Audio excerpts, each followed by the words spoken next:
Olá, queridos, Deus abençoe vocês. Sou o pastor Rodrigo Amaral e hoje eu estou aqui muito bem acompanhado do pastor Matheus Soares. Por hora, eu quero dizer a você que hoje o tema do nosso encontro aqui é repensando o ritmo desse tempo. Tá joia? Para falar desse assunto, está aqui o nosso querido pastor Matheus Soares. Bem-vindo, pastor. Pastor Rodrigo, que alegria poder estar contigo aqui, conectado com todo o pessoal que está com a gente aí. Tenho certeza que vai ser um bate-papo muito interessante que vai fazer muito bem a todos nós. Uau, muito bom.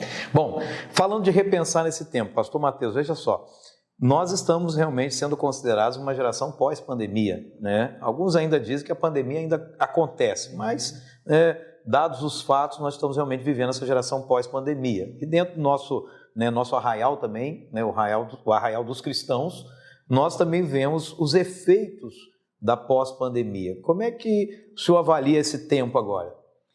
Eu acho que num cenário geral ainda as definições elas ainda estão, esse download está começando a ser feito ainda.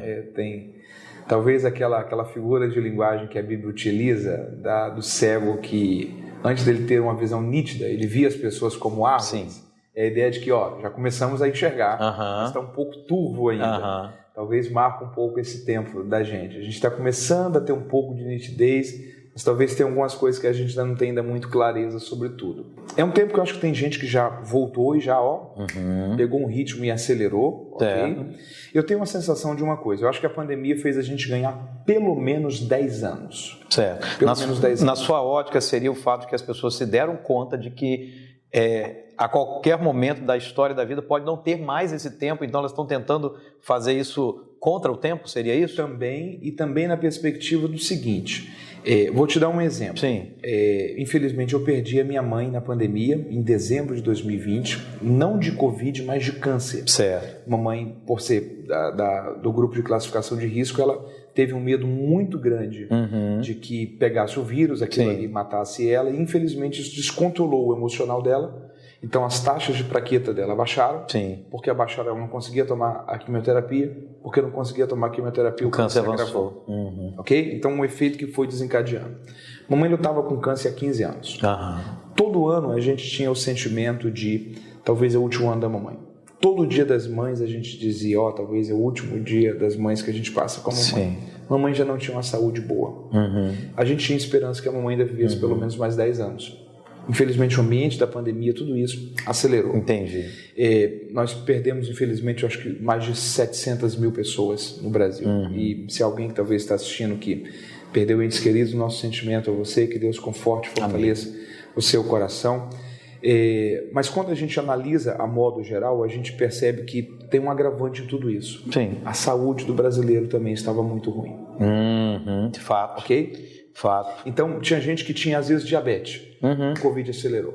Tinha gente que tinha, talvez, um problema cardíaco. O Covid acelerou. O Covid acelerou o que talvez iria acontecer em 10, 15 anos. Verdade. Ok? Vamos trazer isso para o plano, por exemplo, de empresas. Tiveram empresas que faliram? Tiveram restaurantes que faliram? Tiveram. Eu lembro até hoje, novembro ou outubro de 2020, okay? Quando abriu para eleição, nós tivemos ali 5, 6 meses de tudo fechado. Eu moro em Cabo Frio está a 20 minutos de Búzios, eu fiquei 6, 7 meses ali sem ir em Búzios.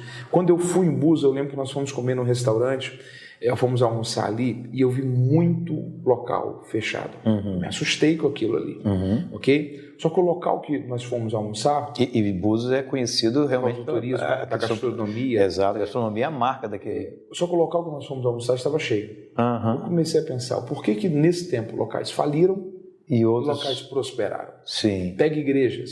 Tiveram igrejas que fecharam? Tiveram. Tiveram igrejas que abriram o auditório depois de um ano com tudo fechado por causa das restrições. Sim. E quando abriu o auditório, não tinha mais aquelas pessoas? Tiveram. Por quê? Porque eram igrejas que acostumaram a ser igrejas apenas em culto, mas não em relacionamento. Perfeito. As igrejas que dependiam do contato físico para ser igreja... De uma celebração coletiva, né? Acabaram. Ok? As igrejas que tinham um relacionamento se fortaleceram. Se mantiveram. Essa igreja que acabou na pandemia, ela não acabou na pandemia. Ela já estava acabando.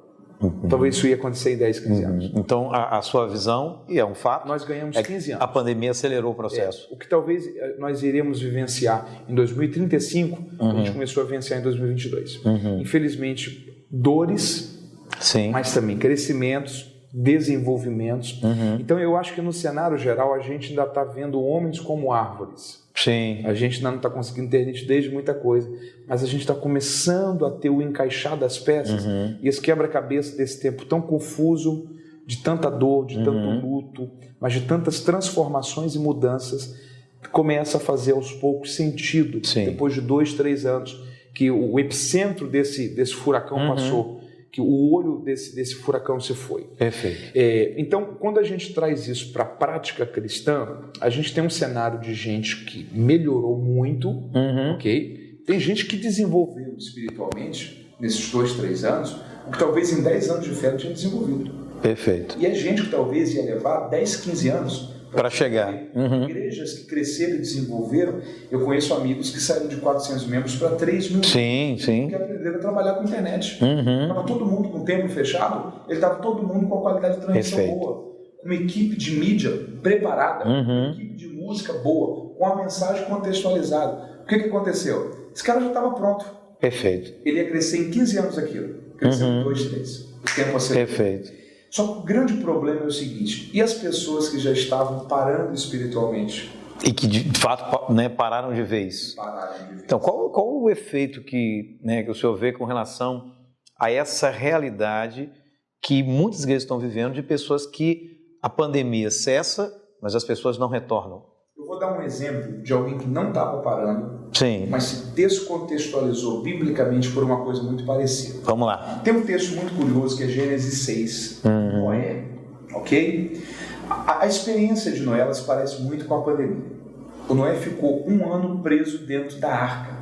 Ele e a família. O nome disso é quarentena. Faz sentido. Distanciamento social. Faz sentido. A diferença é que o hashtag lá não era fique em casa. Fique na arca. Okay? Mas olha o que aconteceu com Noé. Você imagina o seguinte: 1 ano sem contato social. Certo. Noé, depois da pandemia, depois da quarentena, ele enfrentou algo que a gente está vendo depois da pandemia. Teve gente que Noé sabia que nunca mais ia ver. Fato. Tinham abraços que Noé sabia que nunca mais iam ser dados. Tinha gente que o Noé gostava. Vizinhos que ele não ia ter mais por perto. Okay? A pandemia trouxe isso. Muita gente que se foi. Sim. Direta ou indiretamente pela pandemia. Muita gente que se foi.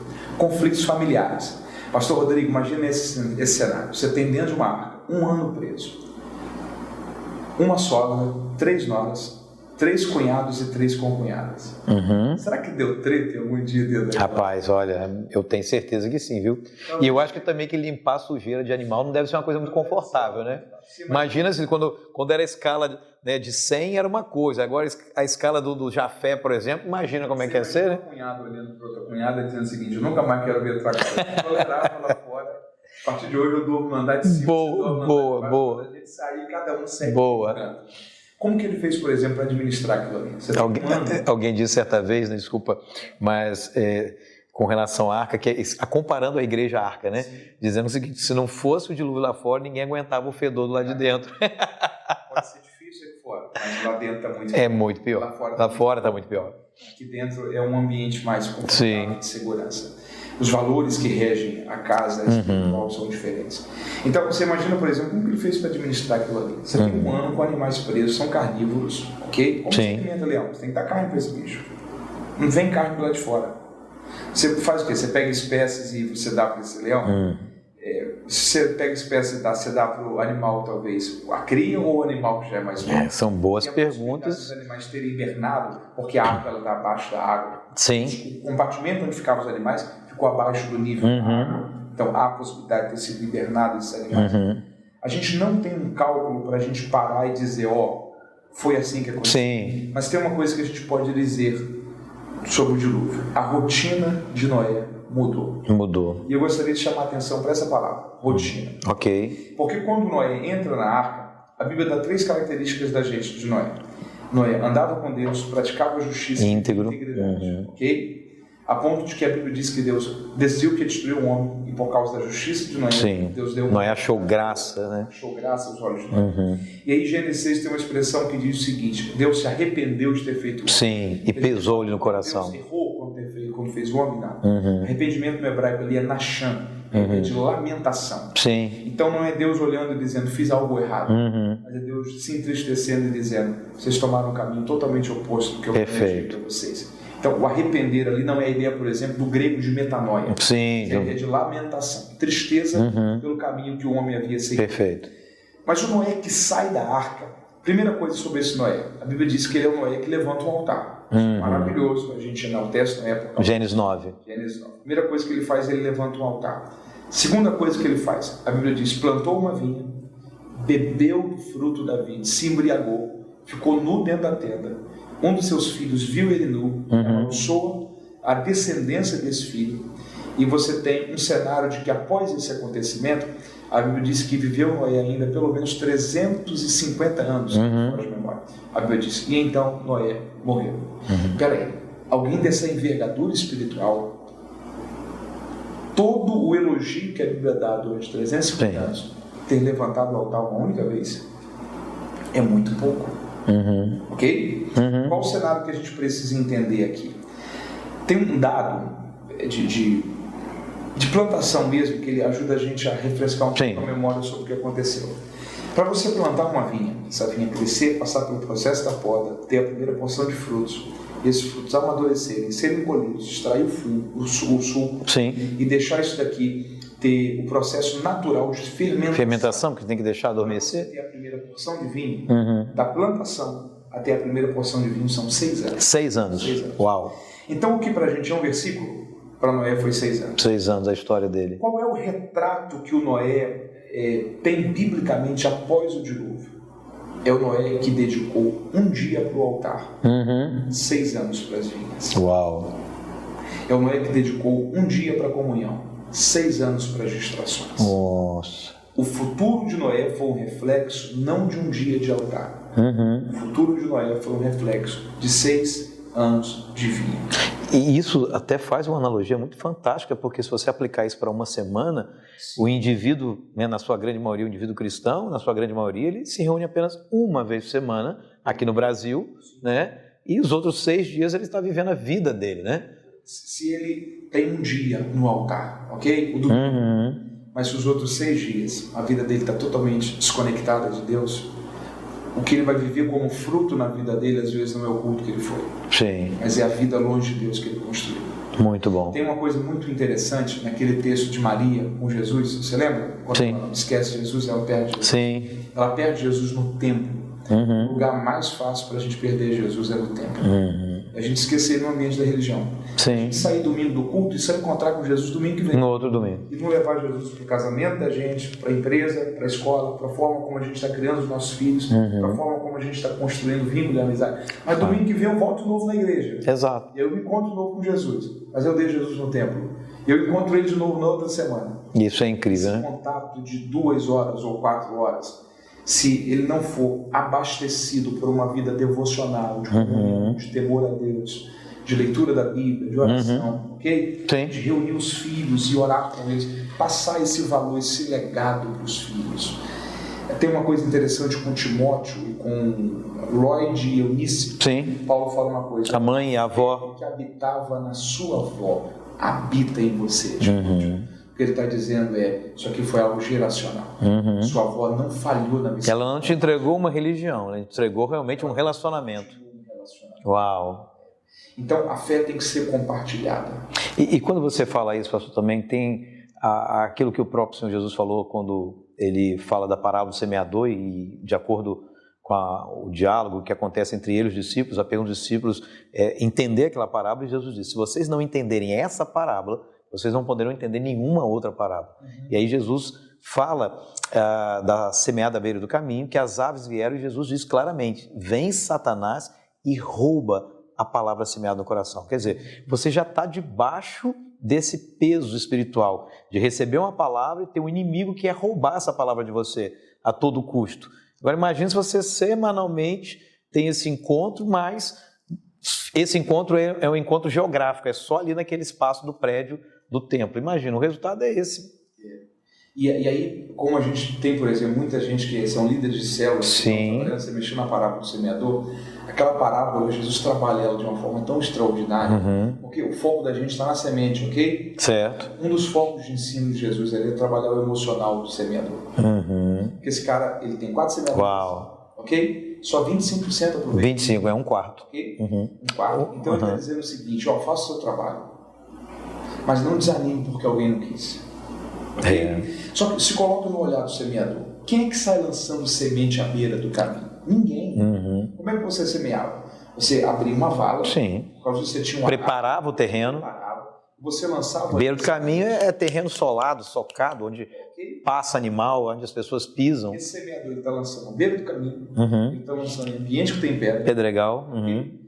Só que ele poderia muito bem parar e dizer o seguinte, isso daqui não vai dar certo não, então não vou nem tentar. Não. Mas ele está dizendo, ó, e ali o solo é o coração do homem. Mas ele está dizendo, não sou eu que tenho o poder de privar alguém da semente. Uau! Então talvez quando a gente está discipulando alguém, talvez tenha gente que a gente olha e fala assim, não vai dar resultado não. Só que talvez a minha percepção de pensar Sim. que pode não dar certo, não pode tirar de mim o compromisso, a responsabilidade, de dar àquele solo a oportunidade de receber uma semente. Muito bom. Então Jesus está trabalhando no coração do evangelista, do líder da célula, do pastor, do missionário, na ideia do seguinte, ó, não desanime se talvez 3/4 do público que você dedicou não creu, ok? Você está na média de Jesus. Como Paulo diz, cumprir cabalmente o ministério. E também não prive pessoas só porque quando você olha para elas você tem a sensação de que ela não vai dar crédito. Talvez você está certo. Marcar outro momento para falar sobre isso, hein? Talvez ela está certo na sua experiência. Mas a sua experiência não pode privar aquela pessoa de pelo menos receber a palavra, receber o cuidado. A sua parte você faz. O semeador, ele não se auto-sabota por causa do coração. Por conta, exatamente. Okay? Então, qual é o ele mantém fiel ao compromisso. Cuidar de todos, amar a todos, tentar com todos, insistir com todos. É o Senhor que sabe a terra que vai dar o seu. Perfeito. Então, o nosso trabalho é cumprir a sua missão. Mas voltando aqui para o Noé. Vamos lá. Qual que é a grande questão do Noé?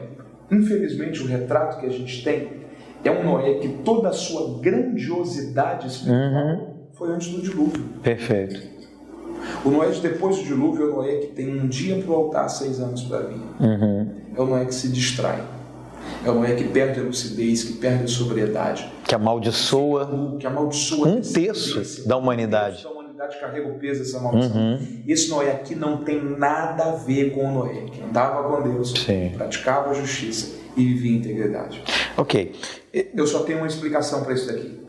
A rotina da quarentena desconectou Noé do propósito que havia trazido ele. Uau! A agenda dele mudou, né? Talvez, isso é uma coisa que mudou na mente da gente, foi a rotina, foram as prioridades. Essa pandemia, você imagina que a Covid era um vírus que a pessoa que ia morrer daqui a um mês nem tinha pegado ainda. A Covid era um vírus tão cruel que ela, antes de matar, isolava. Como pastor aqui da igreja local, foram inúmeros velórios que não aconteceram. Ou seja, as pessoas não puderam chorar o seu morto, não puderam se despedir. O ciclo inicial do luto, ele não foi inaugurado. Foi abortado. Então, se tem uma coisa que a pandemia mudou na gente, foi a rotina. Ela construiu gatilhos de medo, de trauma, de insegurança. E até de ver os outros como ameaça. Porque ali está tendo uma festa na casa de alguém, né? Você lembra desse período? Alguém tratava de denunciar porque, não, ele não pode porque é uma ameaça para mim. Esse cenário desorganizou a gente por inteiro. Então, eu fecharia essa parte dizendo o seguinte, a gente tem que tirar uma lição de Noé. Cuidado para que a mudança da rotina desse tempo não tenha desconfigurado você a ponto de você abandonar prioridades, chamado, propósito. E aí tem um texto, João capítulo 10, verso 10, Jesus fala uma coisa muito curiosa. O ladrão não vem senão para matar, roubar e destruir. Ele sempre aplica ali o ladrão como o diabo.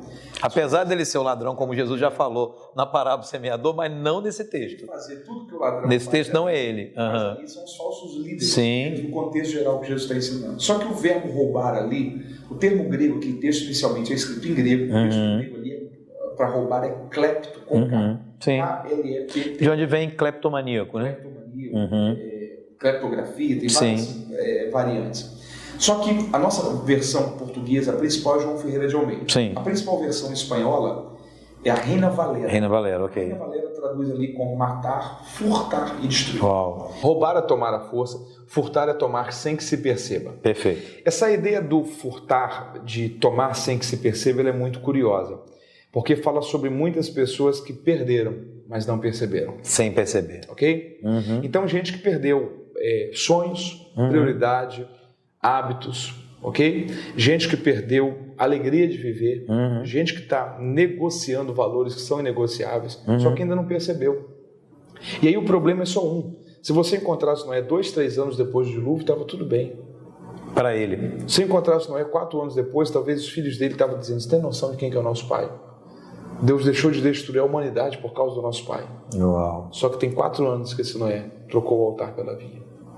Aqui tem um problema muito sério. A gente tem que entender o que são processos e o que são resultados. Perfeito. A gente ama resultados. A gente detesta processos. Fato. Ok? Por quê? Porque ainda mais essa geração imediatista. esses 6 anos aqui, Noé está vivendo o resultado de uma vida que andou com Deus, praticou justiça e viveu integridade. Só que o processo que ele está construindo aqui vai apontar para o futuro dele. O resultado vai ser um filho que carrega uma maldição, um homem bêbado de uma tenda, pelado, nu. Fica nu. Então é muito curioso isso, porque talvez tem muita gente que vai perceber o efeito do furtar da vida em 5, 10, 15 anos. Talvez quando vai parar, vai ver que passou uma década, 2 décadas, vai dizer: cara, onde foi que eu perdi aquele ritmo, aquele comprometimento, aquela entrega, aquele amor que eu vivia, aquele desejo por dedicar minha vida a Deus, ao ministério, a ganhar minha cidade para Cristo, a investir na vida espiritual dos meus filhos, a ter um casamento melhor, mais saudável, a ter uma família mais edificada em Cristo. Talvez quando a pessoa medir a cronologia, vai bater mais ou menos com esse período.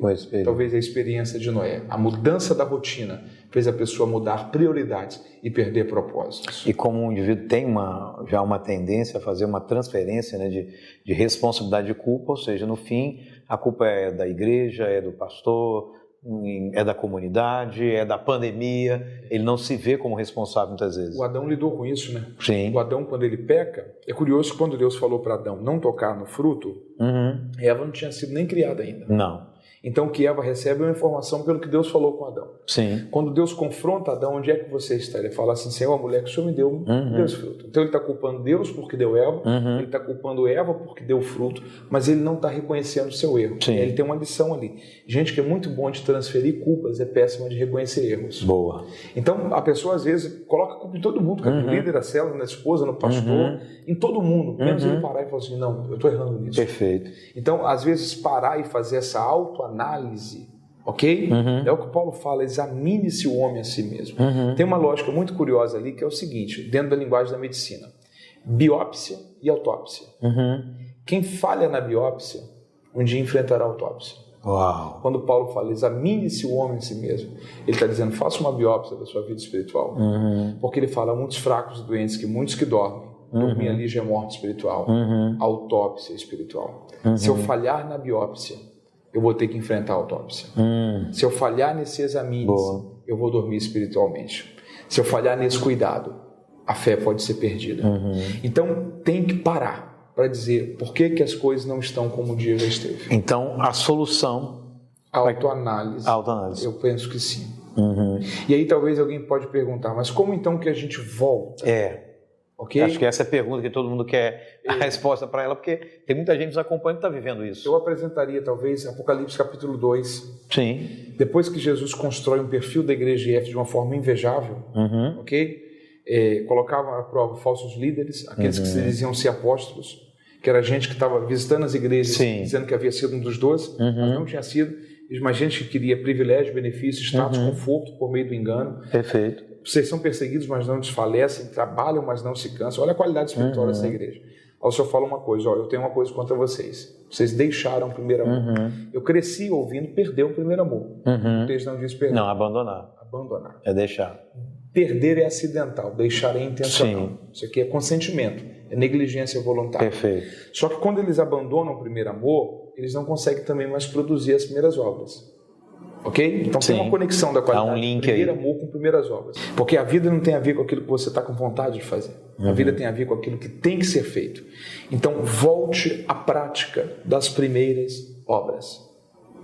Se você voltar à prática das primeiras obras, você vai conseguir reconectar o primeiro amor. O caminho para voltar ao primeiro amor termina com voltar à prática das primeiras obras. Muito bom. Então, para fechar essa ideia, como que a gente reconecta esse ritmo? É essa autoanálise.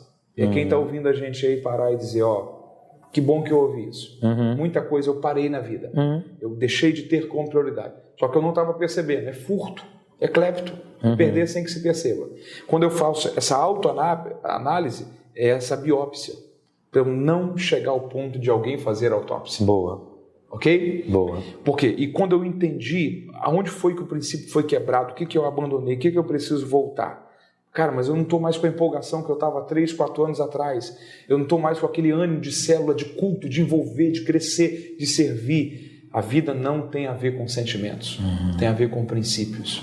Não tem a ver com sensações, tem a ver com consciência de dever. Não tem a ver com sentir para fazer. Tem que fazer com fazer o que tem que ser feito. Se eu faço, a consequência disso é que eu reconecto ao Exato. sentimento. Não é o que você tem pensado muito com a geração do resultado, né? Não. Faço pelo resultado. Não, você faz porque é o certo a ser feito. É o que tem que ser feito. Os judeus têm uma frase, hoje por causa da mudança da genética das plantações, elas mudaram. Hoje você tem tâmaras sendo colhidas com 15, 16 anos. Uau. Ok? Mas na agricultura antiga, a agricultura natural que Deus estabeleceu na terra, sabe quanto tempo que era para uma tamareira começar a dar frutos? 80? 90 anos. É mesmo. E aí havia um ditado em Israel: quem planta tâmaras não colhe tâmaras. Fica para a próxima geração. Então a gente tem que ter esse sentimento de saber que às vezes eu estou priorizando, mas o fruto disso vai ser com os meus filhos, os meus netos. A geração que eu deixo. A geração que eu deixo. Muito bom, muito bom. Então essa responsabilidade da vida, eu penso que é algo que a gente tem que construir. Bacana. Pastor, agradeço bastante. Que bom. E peço até assim, as últimas considerações. Vamos lá? Que bom estar com vocês e que bom poder ter falado a você. Obrigado pela sua atenção e que todo esse bate-papo possa ter te servido muito. Que Deus desperte o seu coração e que você volte a fazer o que está parado na sua vida.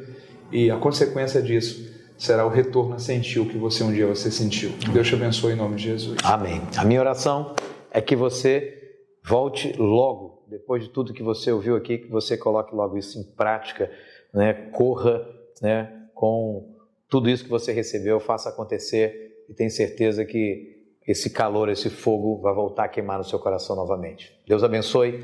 Até a próxima.